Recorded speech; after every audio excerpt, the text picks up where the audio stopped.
ओम नमः शिवाय। ओम त्र्यंबकम यजामहे सुगंधिम पुष्टिवर्धनम उर्वारुकमिव वंदना मृत्युर्मुक्षीयमामृताय।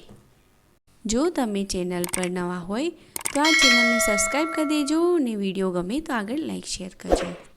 16 सोमवारनी वार्ता। व्रतनी विधि। श्रावण मासना 10 सोमवारे शिवजीना मंदिरे जई भावपूर्वक अने श्रद्धापूर्वक शंकर पार्वतीनी पूजा करवी। ते दिवसे एकटाणुं करी व्रतनी पावन पवित्र कथा सांभळवी। 16 सोमवारनी वार्ता। कैलाश पर्वत पर शंकर पार्वती बैठा बैठा सोगठाबाजी रमे छे। रमत जामी छे पण कोई हारतुं नथी, कोई जीततुं नथी। એટલામાં તપોધન નામનો એક બ્રાહ્મણ ફરતો ફરતો ત્યાં આવ્યો। એને જોઈને શિવજી કહેવા લાગ્યા કે હે બ્રાહ્મણ, તું જ કહે કોની હાર થઈ અને કોની જીત થઈ। ખોટું બોલીશ તો તારું બ્રહ્મત્વ લજવાશે। એટલું કહીને શિવજીએ પાસા નાખ્યા। ત્યારે શિવજીના કોપથી અતિશય ડરી ગયેલો બ્રાહ્મણ બોલ્યો કે શિવજી જીત્યા અને પાર્વતીજી હાર્યા। બીજી વાર પાર્વતીએ પાસા નાખ્યા ત્યારે પણ બ્રાહ્મણ એમ જ બોલ્યો। હવે શિવજીનો વારો આવ્યો। શિવજીએ પાસા નાખ્યા ત્યારે પણ બ્રાહ્મણ બોલ્યો કે શિવ જીત્યા, પાર્વતીજી હાર્યા। ત્રણ વાર બ્રાહ્મણને ખોટું બોલતો જોઈ પાર્વતીજીના ક્રોધનો પાર ન રહ્યો। એમણે બ્રાહ્મણને શ્રાપ આપ્યો કે જા, તારા અંગે અંગે રક્તપિત્તીઓ કોઢ ફૂટી નીકળશે। શ્રાપ આપતા જ બ્રાહ્મણના શરીરે કોઢ નીકળવા લાગ્યો, પરું વહેવા લાગ્યું। બ્રાહ્મણ તો પોતાના ભાગ્ય પર આંસુ સારતો કૈલાશ પરથી નીચે ઉતર્યો। રસ્તામાં એક ગાય મળી। ગાયને વાચા ફૂટતા પૂછ્યું કે હે બ્રહ્મદેવ, ક્યાં જાઓ છો? બ્રાહ્મણ બોલ્યો કે પાર્વતીજીએ મને શ્રાપ આપ્યો છે, એના નિવારણ માટે જાઉં છું। ત્યારે ગાય બોલી કે હે ભૂદેવ, મારી પીડા પણ સાંભળતા જાઓ। દૂધથી મારા આંચળ ફાટું ફાટું થાય છે, પણ કોઈ મારું દૂધ મોઢે લગાડતું નથી। વાછરડા લવારાઓ ધાવતા નથી। અરે રે, મારે એવા તે કયા પાપ હશે?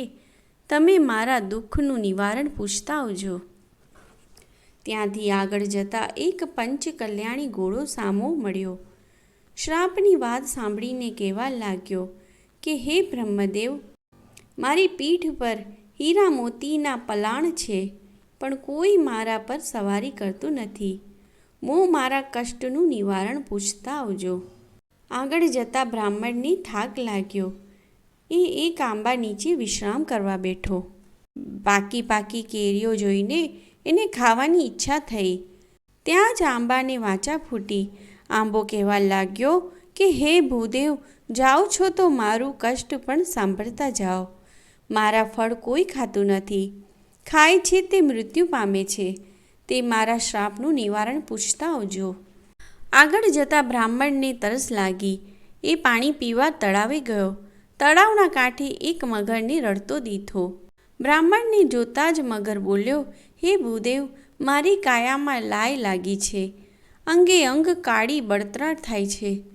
નથી પાણીમાં રહેવાતું, નથી કાંઠે રહેવાતું। કૃપા કરીને મારા કષ્ટનું નિવારણ પૂછતા આવજો। ત્યાંથી આગળ અઘોર જંગલમાં ગયો। ત્યાં એક જીર્ણ શીર્ણ શિવાલય જોયું। બ્રાહ્મણે ત્યાં તપ કરવાનો નિર્ધાર કર્યો। જમણા અંગના અંગૂઠા પર ઊભા રહીને એણે 4 મહિના સુધી તપ કર્યું। અન્ન જળ અને ફળ ફૂલનો ત્યાગ કર્યો। ત્યારે શિવજી પ્રગટ થયા। વરદાન માંગવા પૂછ્યું। ત્યારે રડતા રડતા બ્રાહ્મણ બોલ્યો કે મારો કોઢ મટાડો। ત્યારે શિવજી બોલ્યા કે સર્વે વ્રતોમાં ઉત્તમ એવું મારું 16 સોમવારનું વ્રત તું કર, એના પ્રભાવે તારા સર્વે દુઃખ ટળશે। બ્રાહ્મણ બોલ્યો કે કૃપા કરીને મને એ વ્રતની વિધિ જણાવો। શિવજીએ વ્રતની વિધિ જણાવી। શ્રાવણ માસના પ્રથમ સોમવારે સૂતરના દોરાની શેર લઈ 4 ગાંઠ વાળવી, પીળા પટ્ટે દોરો બાંધી મારા દર્શન કરી વાર્તા સાંભળવી, પછી એકટાણું કરવું। કારતક માસના અજવાળિયામાં વ્રત પૂરું થાય ત્યારે 4.25 શેર ઘઉંનો લોટ, 1.25 શેર ઘી, સવા શેર ગોળ લઈ તેના લાડવા કરવા. લાડુના 4 ભાગ કરી, એક ભાગ મારા પૂજારીને, બીજો ભાગ રમતા બાળકને, ત્રીજો ભાગ ગાયના ગોવાળને આપવો અને ચોથાથી કીડિયાળું પૂરવું. રાત ન રાખવો. આ રીતે ઉજવણું કર્યા પછી તારી કાયા કંચનવર્ણી થશે. અશ્રુ સારતા બ્રાહ્મણ ગદગદ કંઠે ગાય, ગોળો, આંબો અને મગરને યાદ કરી એમના કષ્ટનું નિવારણ પૂછ્યું. ત્યારે શિવજી બોલ્યા, હે તપોધન, આ ગાયનો આગલો ભાવ એક સ્ત્રીનો હતો. એણે ધાવતા બાળક તરછોડેલા.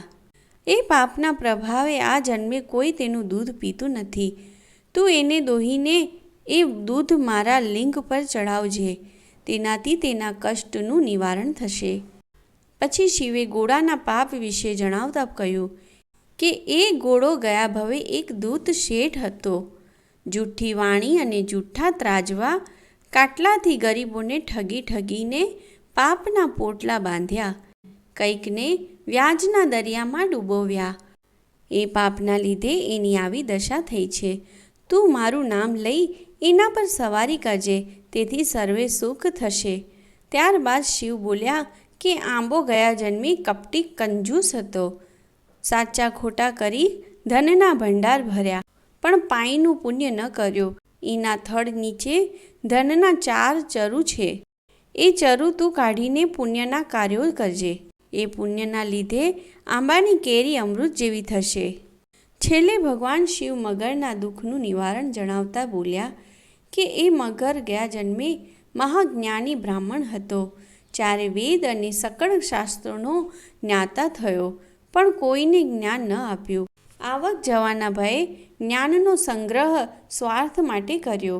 એ જ્ઞાન આ જન્મે એને રૂએ કાળી બળતરા કરે છે. તું એની આંખે બીલીપત્ર અડાડી પ્રસાદ આપજે, એટલે એની બળતરા દૂર થશે.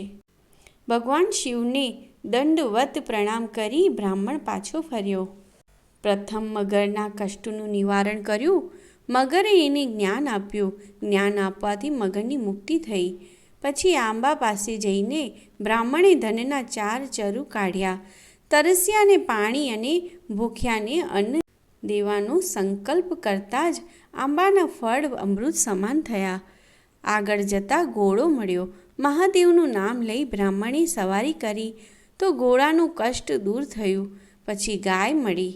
બ્રાહ્મણે એનું દૂધ દોહીને શિવલિંગ પર અભિષેક કર્યો તો તરત જ વાછરડા ગાયની ધાવવા લાગ્યા. બ્રાહ્મણ હરખાતો ઘેર આવ્યો. પવિત્ર શ્રાવણ માસ આવતા વ્રત કર્યું.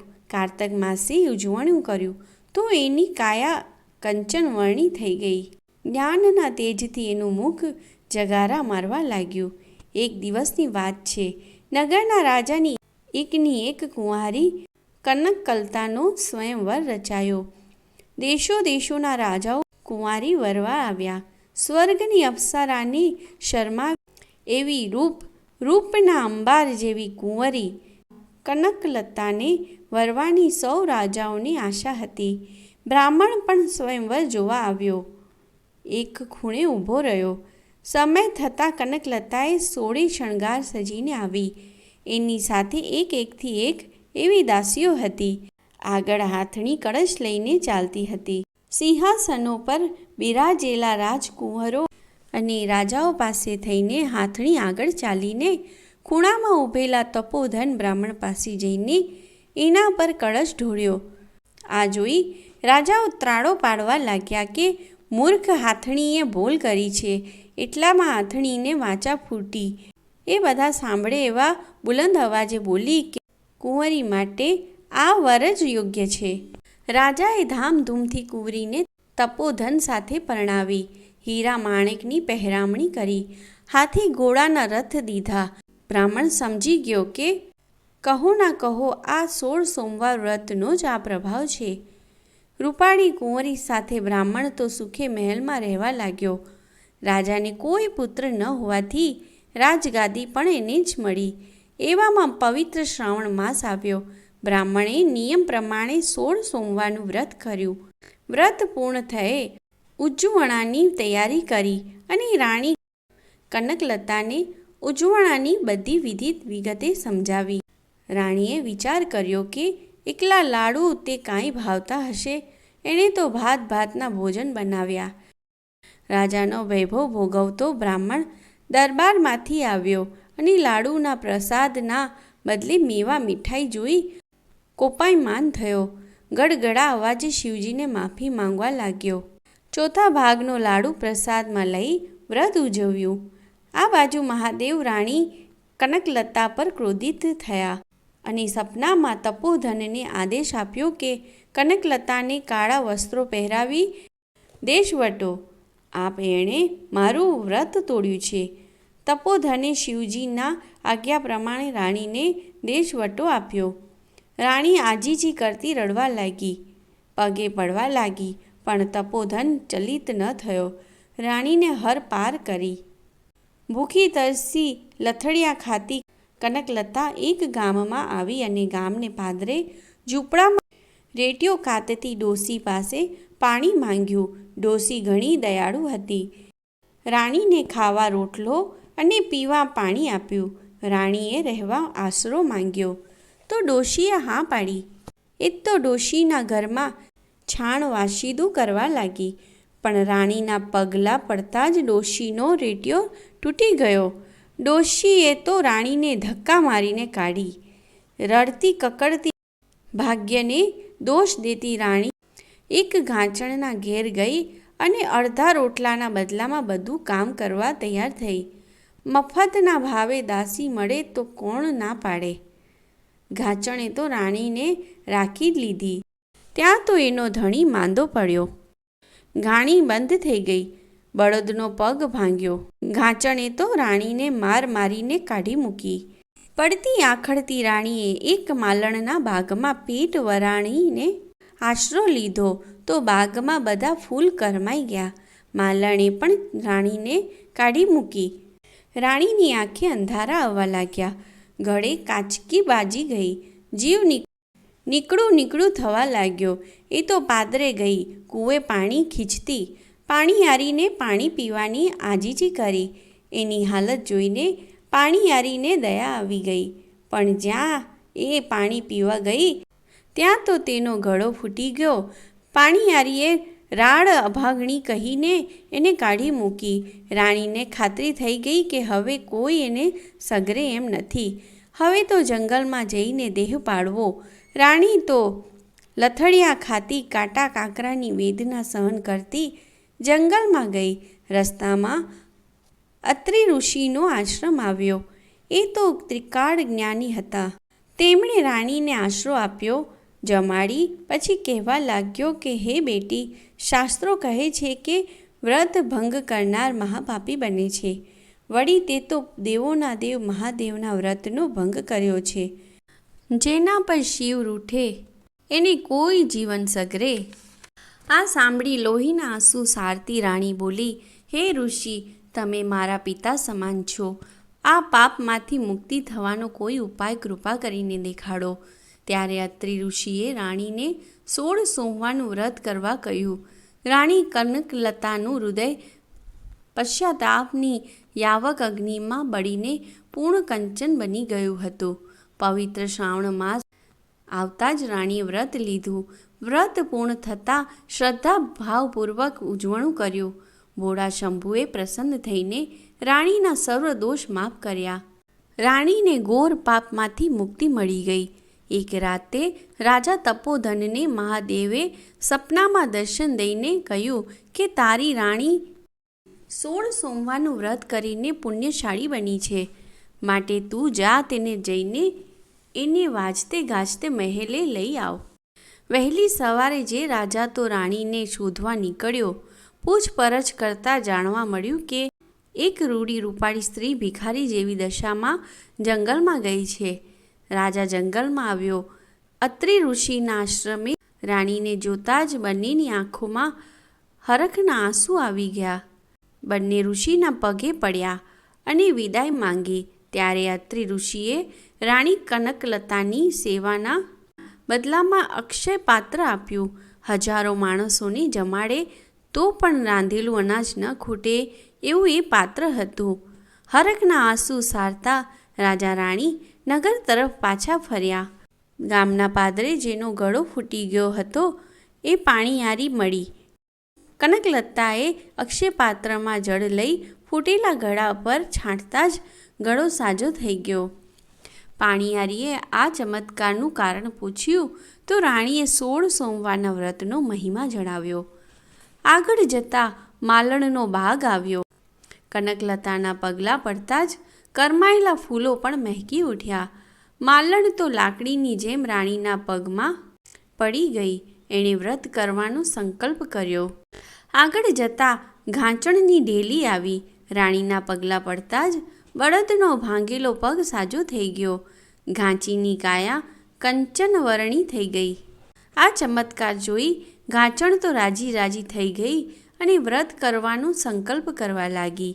આગળ જતાં રેટીઓ કાતતી ડોશીની ઝૂંપડી આવી. બિચારી ડોશી લમણે હાથ દઈને રડે છે. એની આજીવિકા તૂટી ગઈ.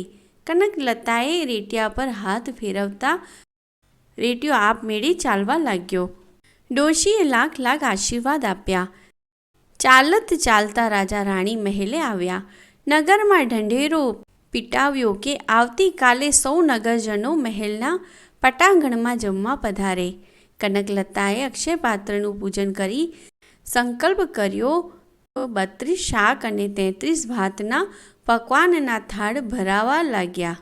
જેમ જેમ નગરજનો આવતા ગયા તેમ તેમ પીરસાતું ગયું. સૌ અલૌકિક સ્વાદના વખાણ કરતા આંગળા ચાટવા લાગ્યા. સૌ જમી રહ્યા પછી રાજા રાણી જમવા બેઠા.